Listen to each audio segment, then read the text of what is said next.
A paz do Senhor, meu irmão e minha irmã, seja muito bem-vindo e bem-vinda a mais uma lição da Escola Bíblica Dominical.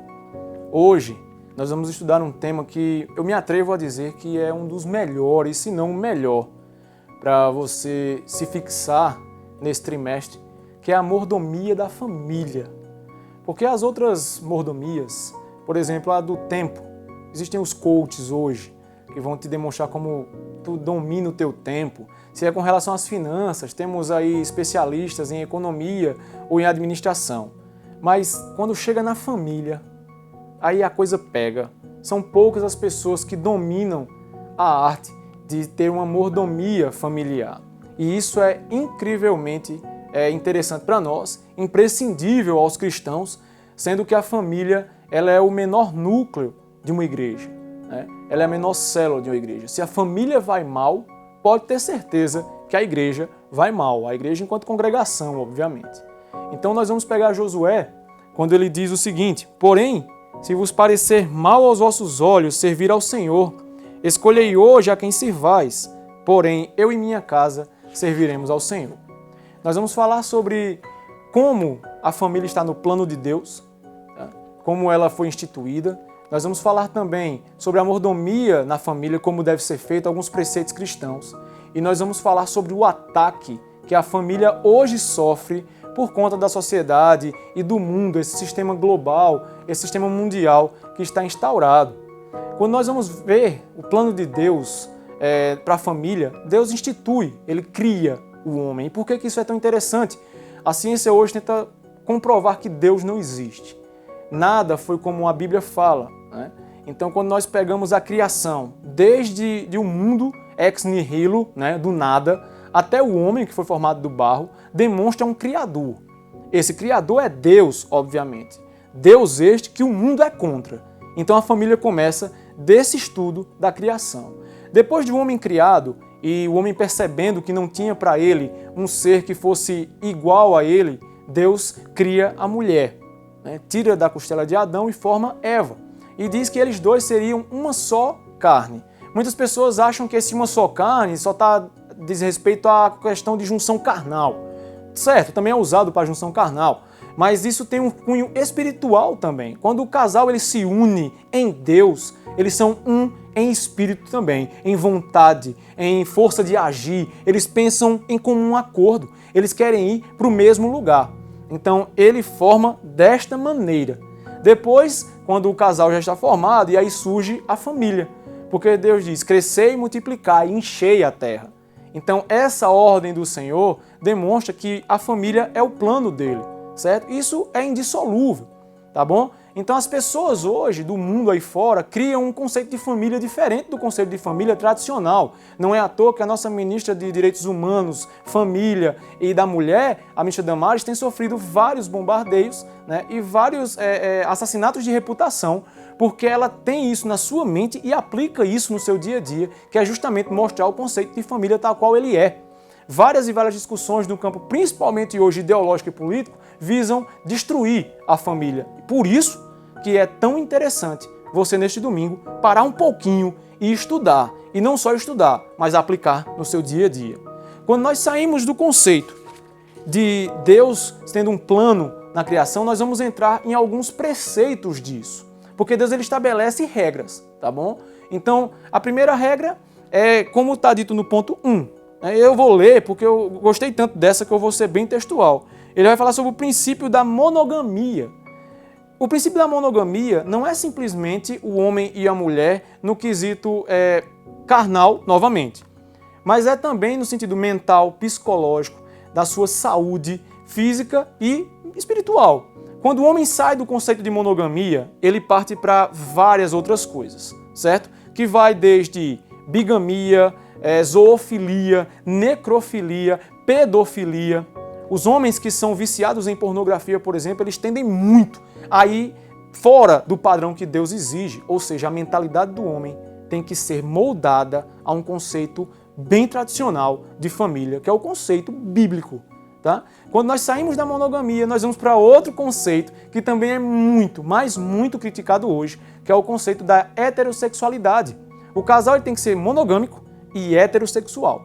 um homem e uma mulher, até por conceitos biológicos de evolução. Se você pegar a evolução, por exemplo, e você colocar um par de homens numa ilha, esse par de homens nunca vai produzir um outro ser. Então eles vão sucumbir, eles vão morrer. Então, mesmo no quesito científico, você colocar de que o homem pode ser aceito no quesito de matrimônio para a procriação, está errado. E isso é muito criticado também nos dias de hoje.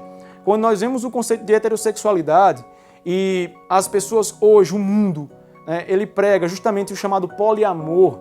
O amor é de pessoas que se amam simplesmente. Nós temos que entender que esse conceito deles gera em nós uma preocupação e uma necessidade. Mostrar que o conceito padrão, ele é não só crível, palpável, mas ele também é muito correto.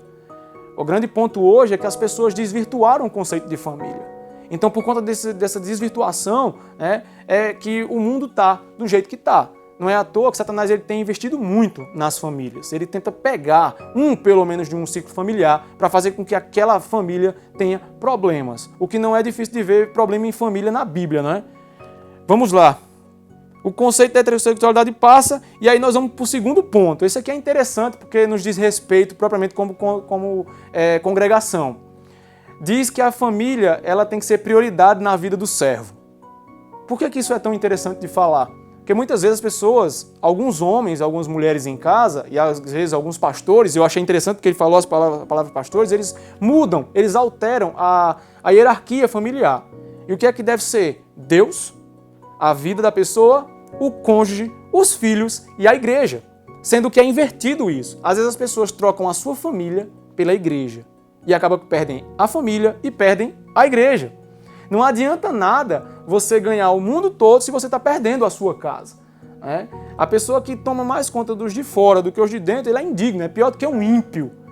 Então, esse conceito eu achei bastante interessante, porque o autor ele vai falar justamente nessa questão de que, biblicamente, o modelo correto é a pessoa amar a Deus, amar a si, amar a sua esposa, porque vai estar amando a si mesmo, né? Uma vez que ele tem que amar a esposa como Cristo amou a igreja, e, consequentemente, vai amar seus filhos e vai ser uma bênção para a igreja. Agora, se a ordem é invertida, se a pessoa troca sua família pela igreja, vai chegar um momento em que a esposa vai reclamar, vai chegar um momento que o esposo vai reclamar, e aí sim, nós vamos ter vários problemas, mesmo achando que estamos fazendo o correto.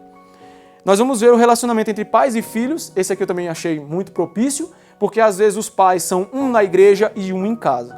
Os pais ele tem que ser exemplo de amor maternal, paternal e conjugal.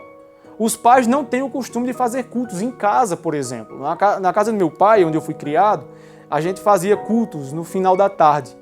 E é muito bom fazer isso, porque os filhos, no começo vai ter uma certa resistência mesmo, mas depois vira costume, as pessoas vão sentir falta, os filhos vão sentir falta.